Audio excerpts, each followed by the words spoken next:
On the 14th of February, 1972, producer Fred Weintraub wrote to his family, "Bruce Lee has been fantastic.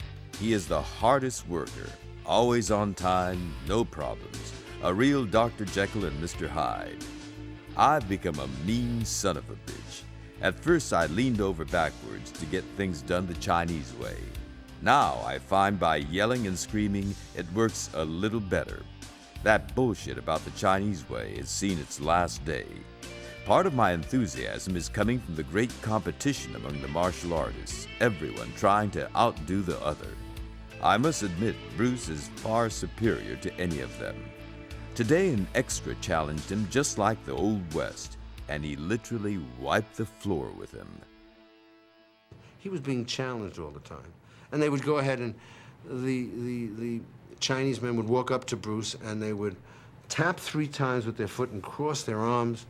It was like a challenge. And Bruce would walk over, he's gonna fight with them, right? I said, "Bruce, we gotta do the film." He said, "Wait, let me take care of it." He go, pop, pop, pop, pop, and he knocked the guy. I said, "Bruce, now look, something's gonna, you get hit?" He said, "No, don't worry, I'll take care of it." Sure enough, he knocked the guy right out. I used to watch him like a hawk because there were challenges all the time. Bob Wall also tells of a challenge he witnessed. The guy wound up jumping down, and he was bigger than Bruce, pretty fair-sized guy. And they started going at it, and it was soon evident that this guy was very good. He was fast, he was strong, but he was definitely trying to hurt Bruce. Bruce opened up on him.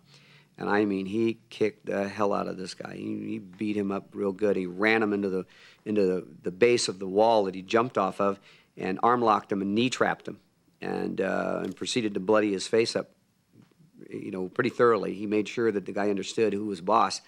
And when he let him go, the guy didn't want any more. And then Bruce just forgot about it. There was nothing, back up on the wall. So he didn't fire him. He wasn't vindictive, but he darn sure showed him who the boss was. So Bruce was he was a very capable street fighter. But while these difficulties occurred on Enter the Dragon, and there were many, it was Linda who always came to me and said, "He'll be there tomorrow."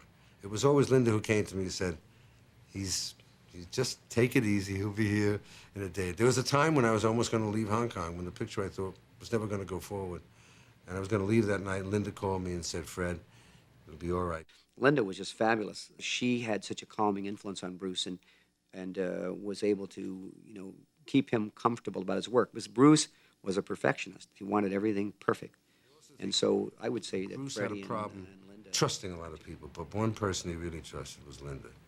And I think that was the real thing that held him tight, was Linda. Production ends on Enter the Dragon in late March 1973. He knew by that time that the film was going to be good, and he knew that he was destined for stardom. I mean, he'd ordered his Rolls-Royce Corniche because he knew it was going to come. And I was excited. I knew it was going to be a smash hit. It was just no question about it. In fact, my comment to Bruce was, "You got magic in a bottle. I think it's going to be a big hit." But he was still nervous about it when I left. Well, I mean, the intensity that marked his whole life, and I think in a way that, the focus of it became even greater with this film that we did. And I think it was very hard for him to let down. I mean, he was on a high. He was on an incredible... Bruce anxiously awaits the release of Enter the Dragon, certain it will make him an international superstar. He returns to work on Game of Death. The Hong Kong press fans the flames of stardom by portraying him as a mystically empowered fighter.